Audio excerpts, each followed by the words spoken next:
Amém. Amado e querido Deus, ajuda-nos pelas misericórdias de Cristo a entregarmos a Tua palavra segundo o Espírito de Cristo, que é o Espírito de revelação, para que o Senhor possa nos dar revelação, iluminação e assim esclarecimento e entendimento a respeito da Tua palavra, para que nós possamos viver plenamente a boa, perfeita e agradável vontade de Deus para as nossas vidas. Que toda honra, que toda glória, que todo louvor sejam dados hoje e eternamente, unicamente ao Senhor. E que as Tuas bênçãos estejam presentes, possam se manifestar na vida de cada pessoa, de cada família, no nome de Jesus Cristo. Amém e amém, Pai. A Deus seja a glória. Eu vou convidar você a fazer a gentileza de abrir a sua Bíblia no Evangelho segundo Mateus, no capítulo de número 2. Evangelho segundo Mateus, capítulo de número 2.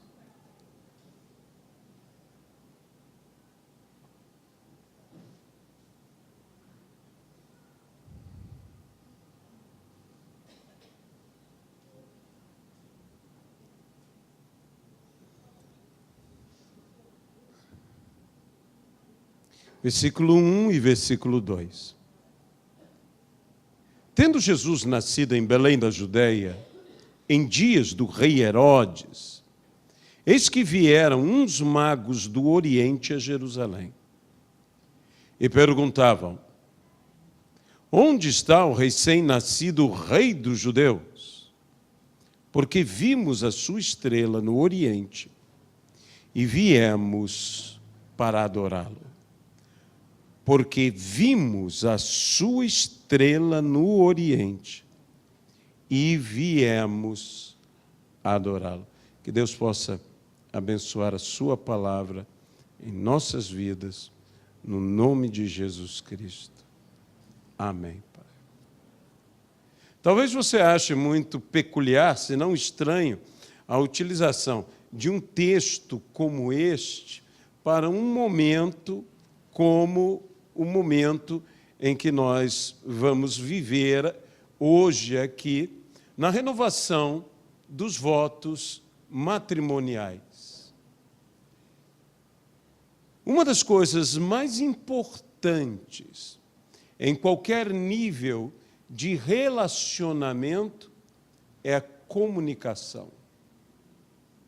E, dentre as muitas formas de comunicar-se e se fazer entender, porque até há pessoas que falam, que dialogam, mas por algum motivo, aquele que dialoga com esta pessoa não a compreende, não entende, não houve término, por assim dizer, de diálogos na Torre de Babel. O que faltou foi entendimento, porque houve confusão entre eles.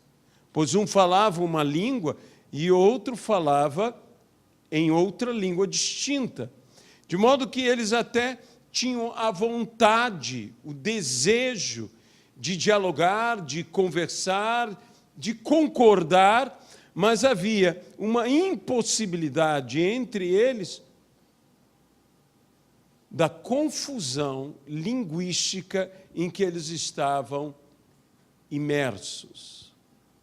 De modo que, por esta forma, por não poderem entenderem-se e se fazer entender, terminou-se aquela obra conhecida como a Torre de Babel. E muitas vezes, no relacionamento, sejam de amizades, sejam de fraternidades, sejam em vários níveis familiares e especialmente conjugais, o grande desafio está em nos comunicar. E esses homens chegaram a Jerusalém, e foram eles até Jerusalém, por quê? Porque Deus havia se comunicado com eles. E talvez nós esperássemos que Deus, para se comunicar com alguém, usasse, digamos, um profeta. Mas Deus usou uma estrela. E a minha pergunta é, por que Deus usou uma estrela? Por que Deus usou exatamente uma estrela para se comunicar com esses homens, para apontar e até mesmo para guiar a esses mesmos homens até o Messias, até Jesus, até o nosso Senhor, até o nosso Salvador? E pelo diálogo que eles tiveram com Herodes, Herodes lhes perguntou, diga-me com exatidão, quando foi que vocês viram a estrela?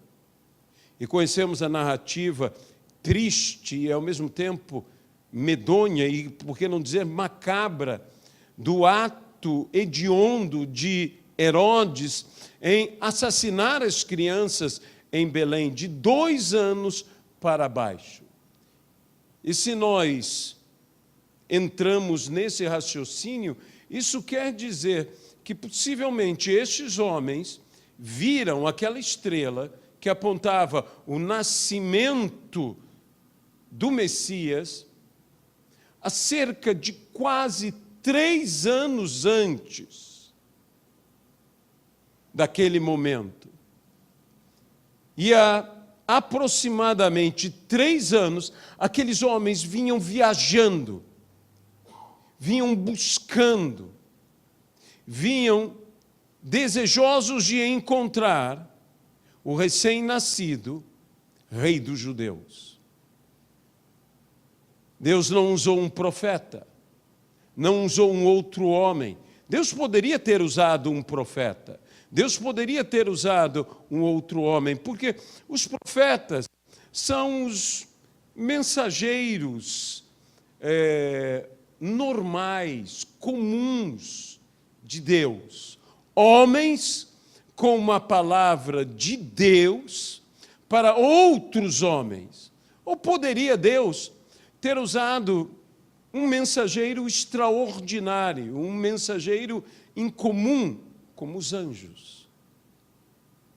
Anjos foram enviados a pessoas. A própria Maria, mãe do Senhor, recebera a visita do anjo que lhe explicara tudo o que aconteceria.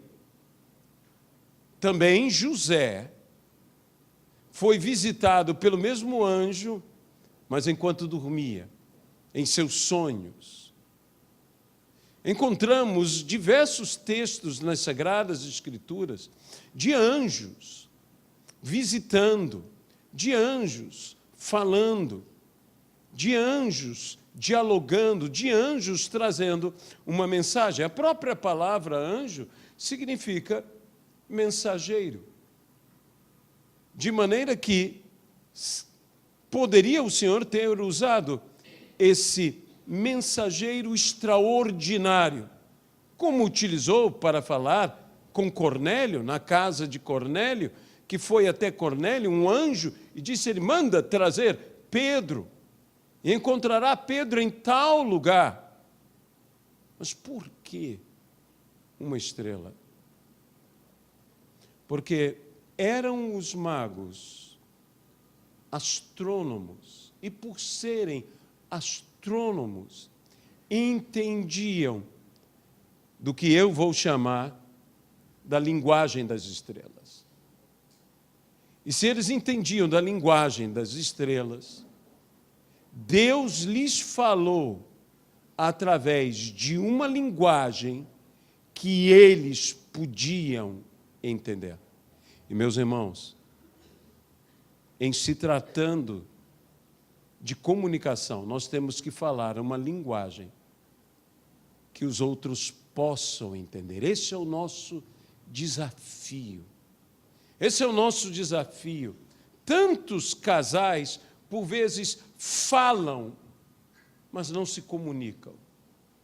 Tantos casais, por vezes, conversam, mas não se fazem entender, porque falam em linguagens difíceis demais. E eu não estou falando da complexidade das expressões, eu estou falando da complexidade dos sentimentos.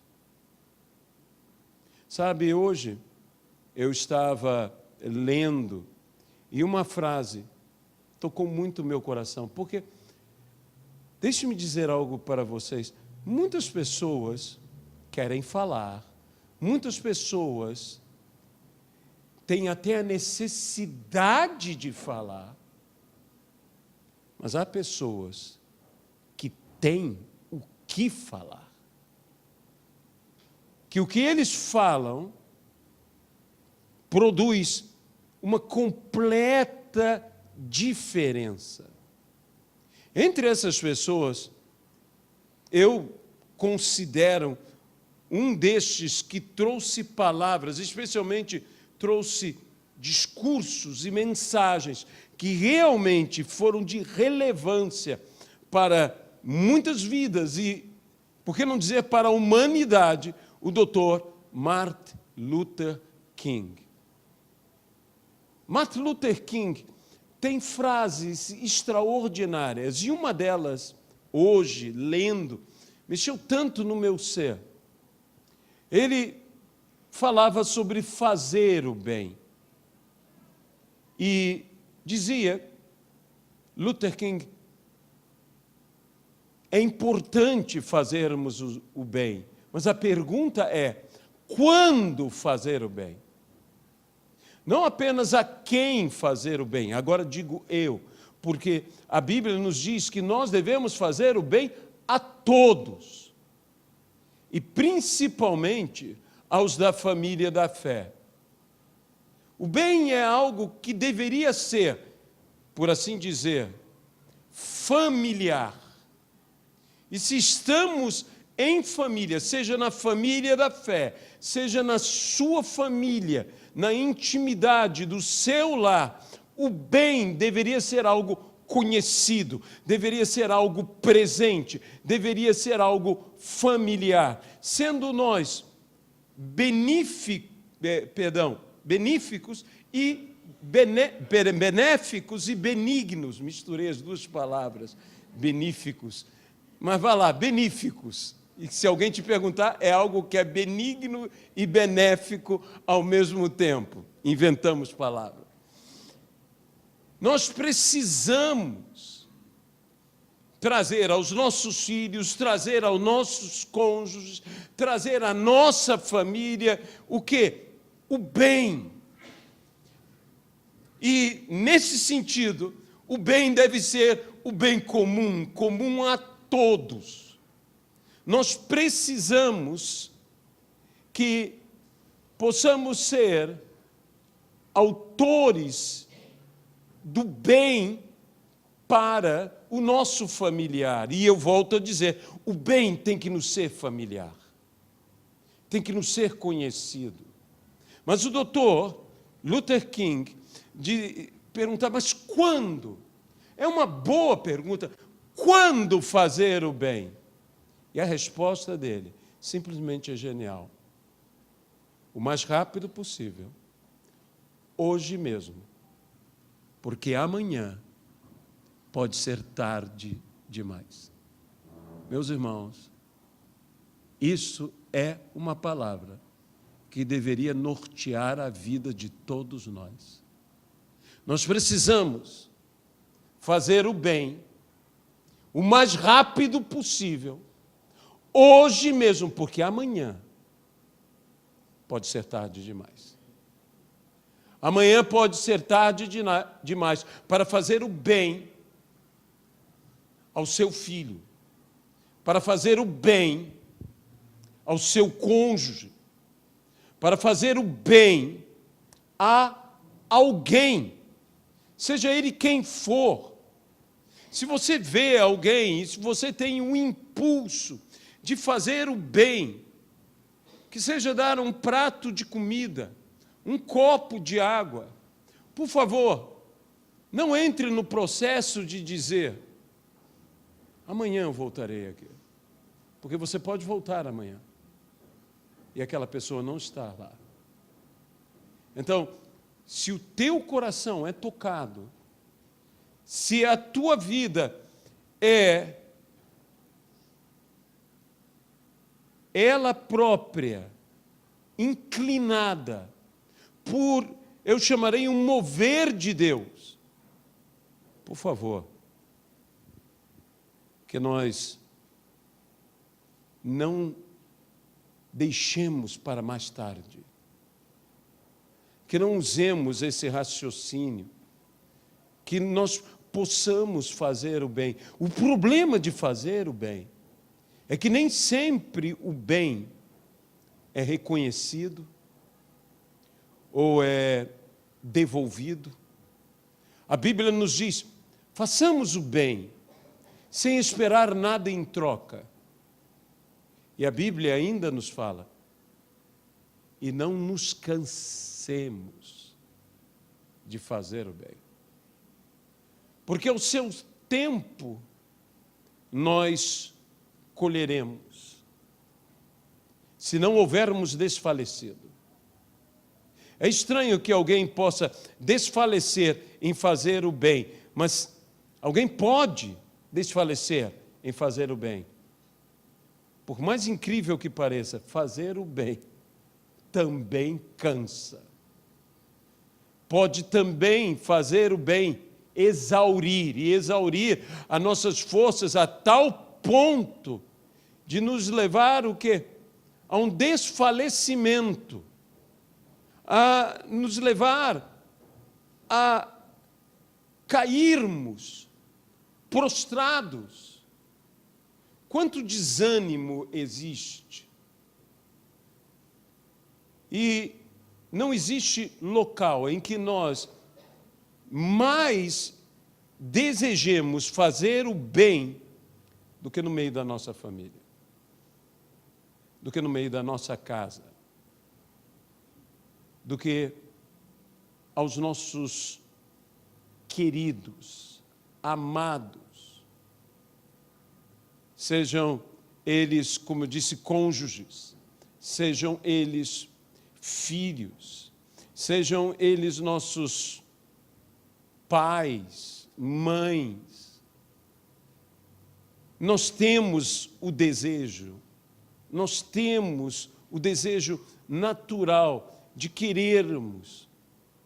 E tantas vezes parece que nós não nos sabemos expressar, que nós não nos sabemos comunicar o quanto amamos. Por quê? Porque falamos uma linguagem que não é a linguagem daquela pessoa. Podemos estar falando a mesma língua e não estar falando a mesma linguagem. Podemos estar falando a mesma língua e, infelizmente, não estarmos falando o mesmo linguajar, na mesma língua. E por causa disso, não nos fazemos compreender. Mas o Deus que pôde falar numa linguagem que estes homens puderam entender, porque Deus não lhes falou através de anjos, porque não entendiam isso. Deus não lhes falou através de profetas, porque também eles não entendiam isso. Deus lhes falou através da própria ciência, porque esta era a linguagem que eles conheciam. E eu vou dizer algo a você. Jesus disse que se nós nos calássemos, até as próprias pedras clamariam. E se nós nos calarmos, Deus falará com pessoas, e falará com homens, com mulheres, e falará com aqueles que o ouvirem, mas ele falará, volto a dizer, na linguagem deles. E para os cientistas, Deus falará pela ciência. Deus falará pela ciência. E para estes que eram sábios, que eram magos, homens do Oriente, homens conhecedores de ciência, Deus os falou através da ciência. E desculpe o trocadilho, a ciência os tornou cientes. Cientes de que o Messias estava nascendo. Isso não foi algo como semelhante a adivinhar, não. Eles viram. E é interessante que eles dizem a sua estrela. Se todas as estrelas são do Senhor, mas eles viram a sua estrela. Aquela estrela especial. Aquela estrela que era do Senhor, porque guiava os homens ao Senhor. Deus falou com eles de uma maneira que nenhum de nós esperaria, muito menos uma forma tão espiritual ou tão religiosa, mas Deus falou de uma maneira que eles pudessem entender.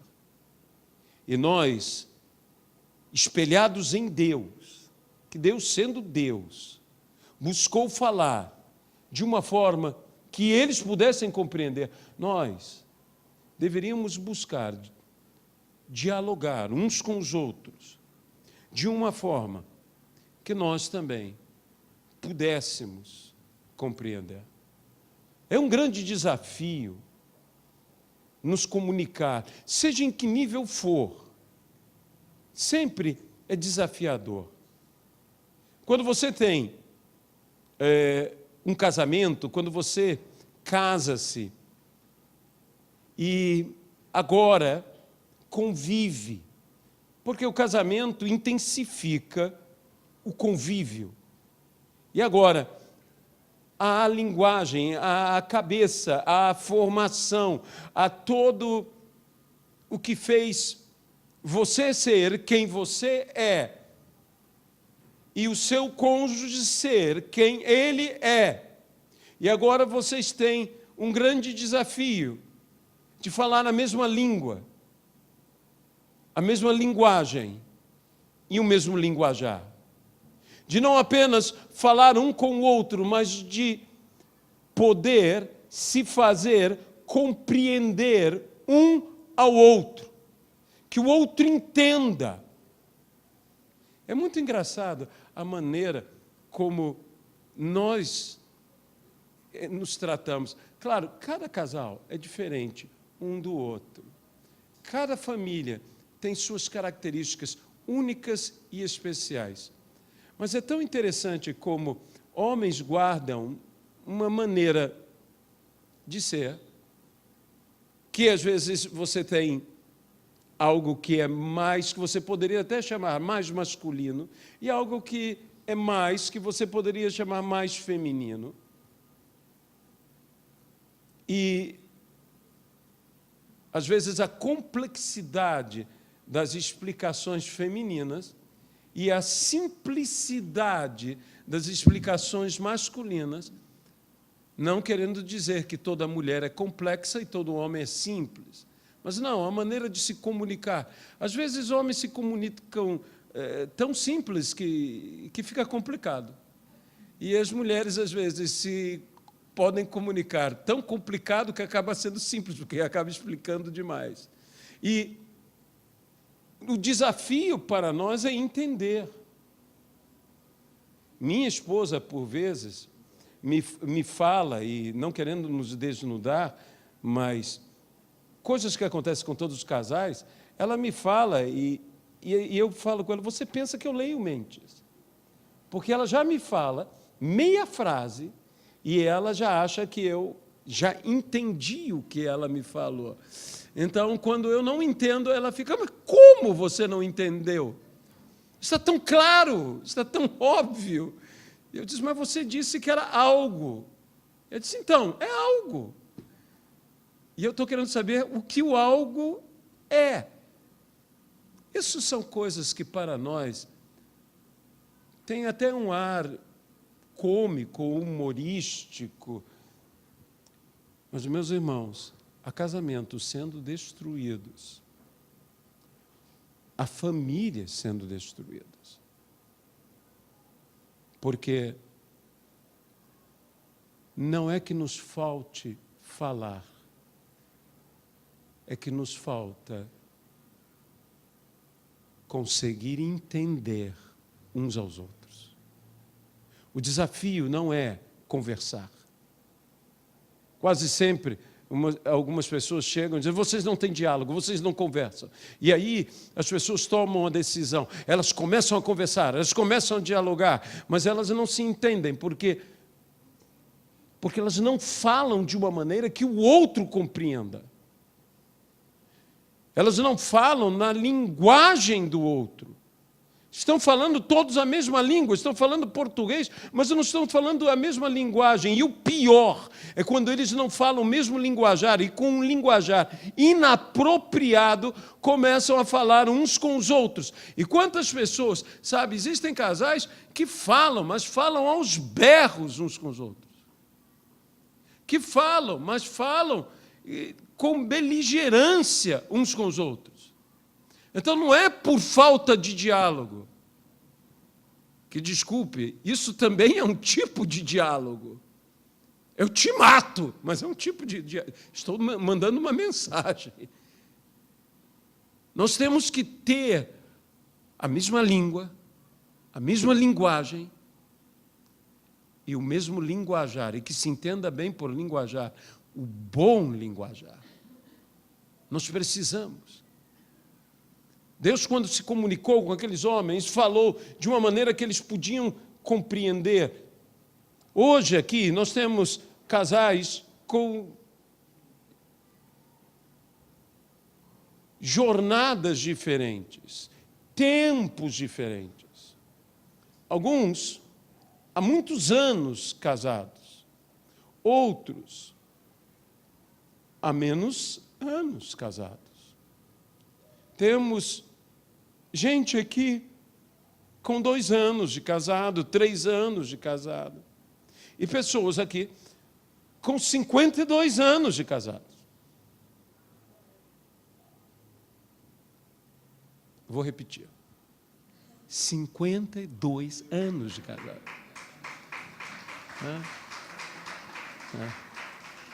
O mínimo que você pode fazer é aplaudir mesmo, não é? Porque é uma vida de casamento. Pessoas que já têm mais tempo juntos do que separados. Mais tempo com aquele cônjuge do que viveu sem ele. E um dos grandes segredos é viver os princípios, que são os princípios que resumem todo o Evangelho. Se alguém me pedisse, claro, nós conhecemos toda a lei, se resume em 2 princípios: amarás ao Senhor teu Deus e amarás ao teu próximo.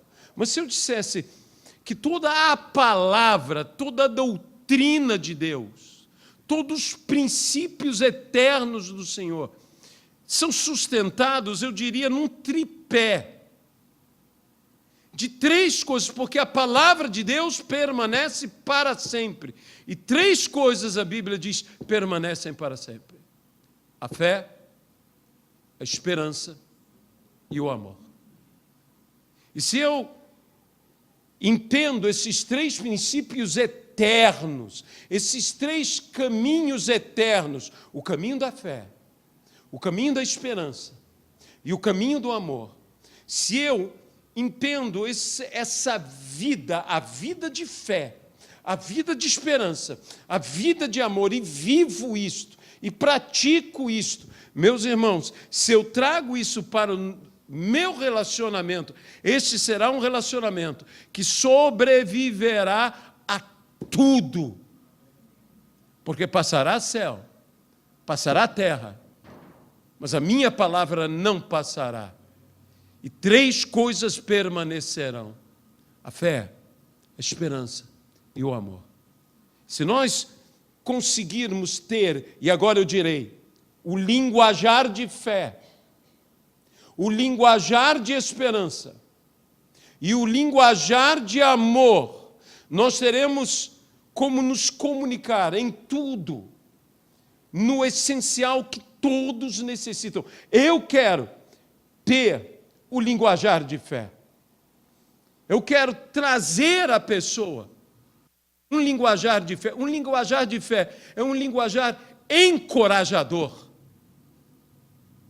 assim como o linguajar de esperança. Sabe, é a gente que quando você conversa com ele, você entra em depressão. Porque ele é tão down, ele é tão para baixo, que você diz, as coisas são difíceis, mas o melhor ainda virá. Amanhã será melhor. E a pessoa iludido. Meus irmãos, não desista. Tenha fé. E tenha uma fé que se mantenha. Tenha esperança. Um dos grandes desafios de você ajudar alguém é quando alguém desistiu. Quando você ajuda um casal e esse casal desistiu. Quando você ajuda um indivíduo e esse indivíduo desistiu. Eu estou buscando ajudar um amigo de ministério que ele desistiu. Desistiu de viver. Ministro de Deus, mas desistiu. De modo que eu tenho que trazer a ele uma palavra de quê? Uma palavra de fé. Ah, não, vamos repreendê-lo.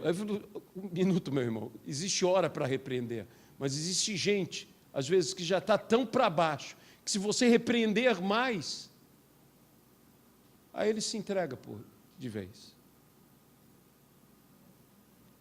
Aí ele desiste.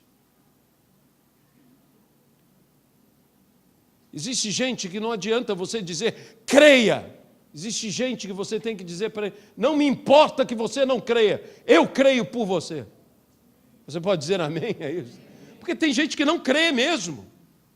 E nós dizemos, se não tiver fé, nada vai acontecer. Depende da tua fé. Se alguém não tem fé, então depende da tua fé.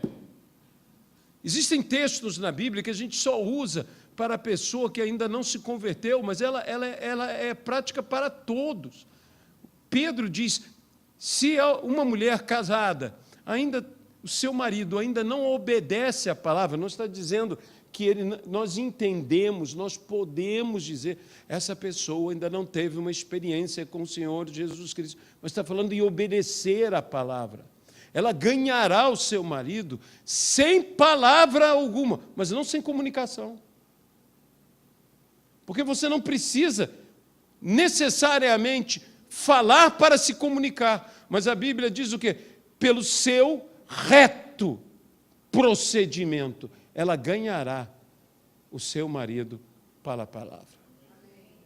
Ela ganhará.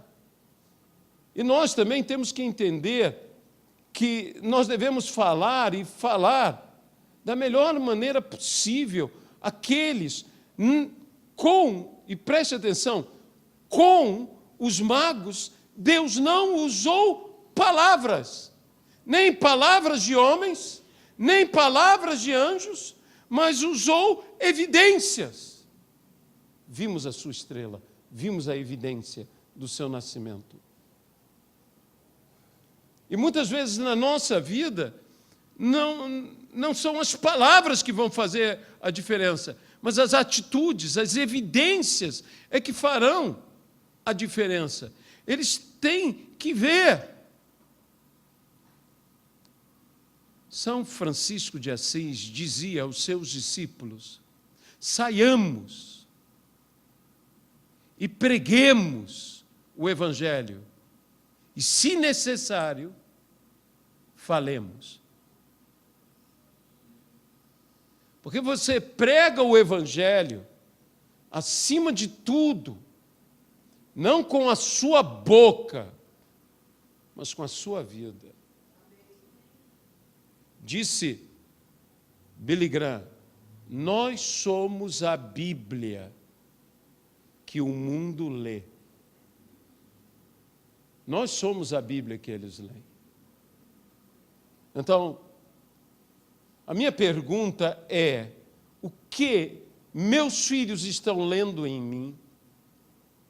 O que meus vizinhos estão lendo em mim? O que minha esposa está lendo em mim?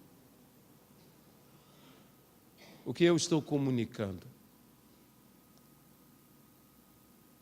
Quando Deus falou àqueles homens, Ele não falou audivelmente, Ele não falou com palavras.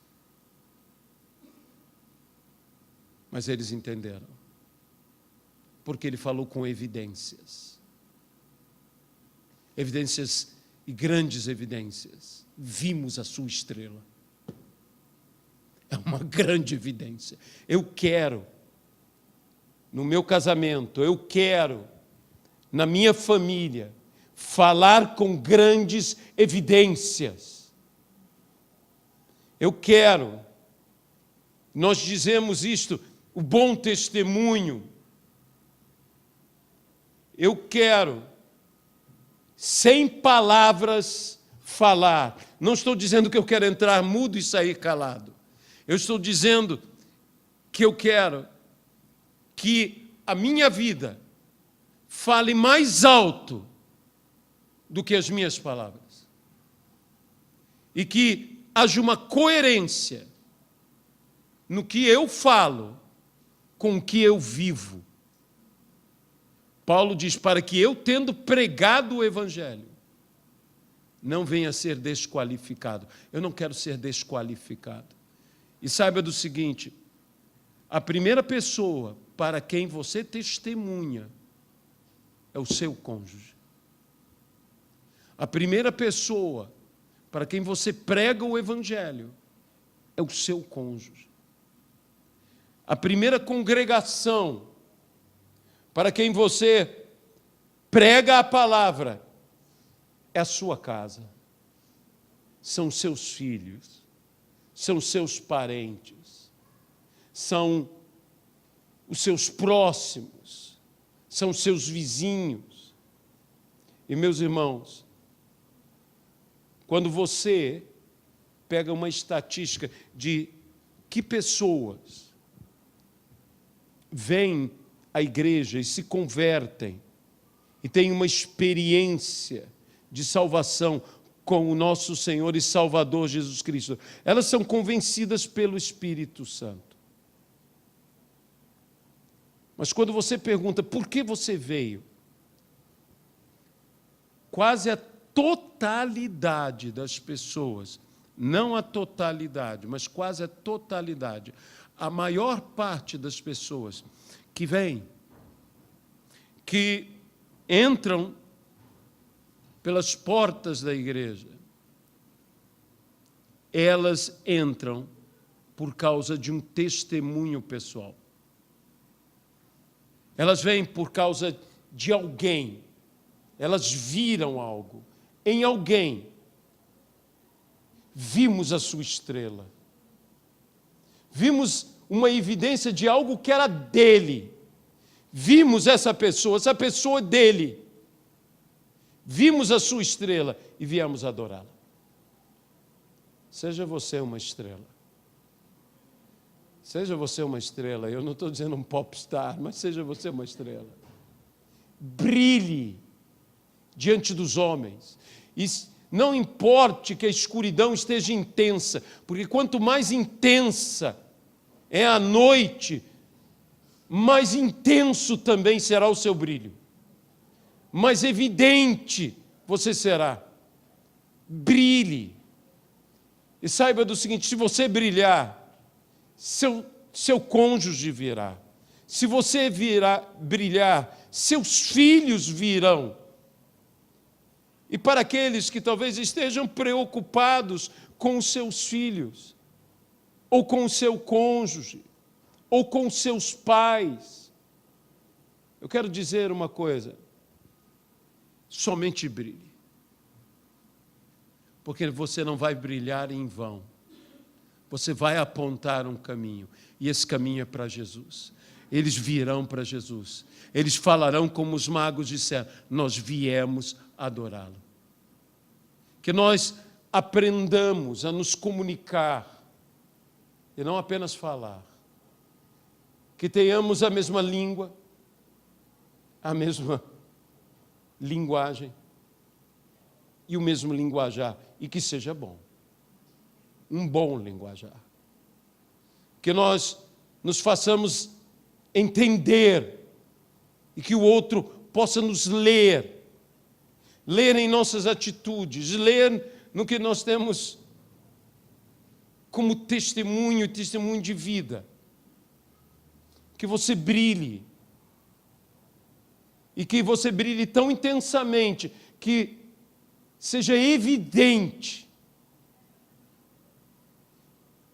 e que provoque o desejo nos outros, não apenas de te seguir, mas de se encontrar com o autor e consumador da nossa fé, Jesus Cristo, nosso Senhor, nosso Salvador. Que nós possamos ter uma vida desse tipo dentro das nossas famílias. Que você faça o bem ao seu filho, faça o bem à sua filha, faça o bem aos seus pais, faça o bem aos seus parentes, faça o bem ao seu cônjuge. Que você seja benéfico e seja benigno para com o seu cônjuge. Que você faça bem a ele, que está do seu lado, seja algo maravilhoso, extraordinário, eu direi sobrenatural. Hoje nós vamos renovar os votos, mas façamos um compromisso com o nosso cônjuge: eu vou fazer bem a você. E quando? Aí vamos seguir o conselho do Dr. Martin Luther King, o mais rápido possível. Hoje mesmo. A Bíblia nos fala, e é um princípio bíblico: não deixemos de fazer o bem. E a Bíblia diz que nós não devemos deixar para amanhã o que podemos fazer hoje. Então faça hoje. Isso é bíblico. Isso não é apenas sábio. Isto é bíblico. E se é bíblico, é um princípio eterno de vida. E nós precisamos viver. Que possamos ir além do eu te amarei. Eu te amarei sempre. Na alegria, na tristeza, são os votos clássicos. Na saúde, na enfermidade, na riqueza, na pobreza. Mas que nós possamos fazer um compromisso, porque tem gente que dá riqueza e não dá alegria. Tem gente que vive saúde, mas não vive felicidade. Que nós possamos fazer o compromisso aqui de fazer o bem ao outro. Porque quase todas as pessoas, quando se casam, elas se casam movidas de vários sentimentos, e um deles, o sentimento que é: essa pessoa vai me fazer feliz. Eu não digo que a pessoa não tenha o desejo de fazer a felicidade do outro, mas está muito mais em pauta, no coração daquele que se casa: ela vai me fazer feliz, ela vai me realizar, ela vai me completar. Mas hoje aqui, que já estamos casados, que já fomos, esse motivo já existiu na nossa vida, que hoje haja um outro motivo na nossa vida. Eu vou fazer essa pessoa feliz. Agora, não é tanto a minha felicidade, eu vou fazer o bem, eu serei um bem para essa pessoa. Que nós possamos fazer votos novos, não só renovar os antigos. É bom renovar os antigos, mas é melhor ter um nível maior, mais intenso e mais completo de compromisso. E eu te garanto que esse caminho é o que Paulo diz. Eu passo a mostrar-vos um caminho sobremodo excelente. E Paulo começa a falar do amor. Esse é o caminho. E uma das coisas que ele diz do amor, que o amor é benigno. Sabe, tem gente que tem um relacionamento maligno. E quando eu digo maligno, não é que as pessoas são endemoniadas ou demoníacas, não, é que o relacionamento delas é destrutivo, é prejudicial ao outro. Não, você tem que ter um relacionamento benigno, ele não fará mal ao outro, no nome de Jesus Cristo. Tudo sofre, tudo crê, tudo espera, tudo suporta. E, acima de tudo, jamais acaba. Jamais acaba. Deus Todo-Poderoso, abençoa-nos aqui, Senhor, que nós possamos aprender com o seu exemplo, falar, ainda que sem palavras, falar, ainda que sem anjos, falar, ainda que sem profetas, mas com evidências. Falar claramente, nos comunicar. É que nós possamos ser bons,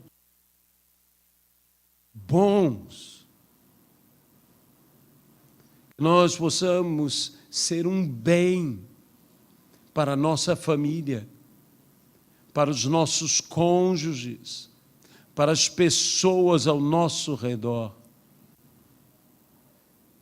E obedeçamos o que Deus disse a Abraão: sê tu uma bênção. Que nós possamos ser uma bênção na vida de todos, mas especialmente nos mais chegados, nos mais íntimos, nos mais próximos. Porque sendo bênção assim, não só abençoaremos a eles, mas abençoaremos a nós mesmos, no nome de Jesus Cristo. Amém e amém.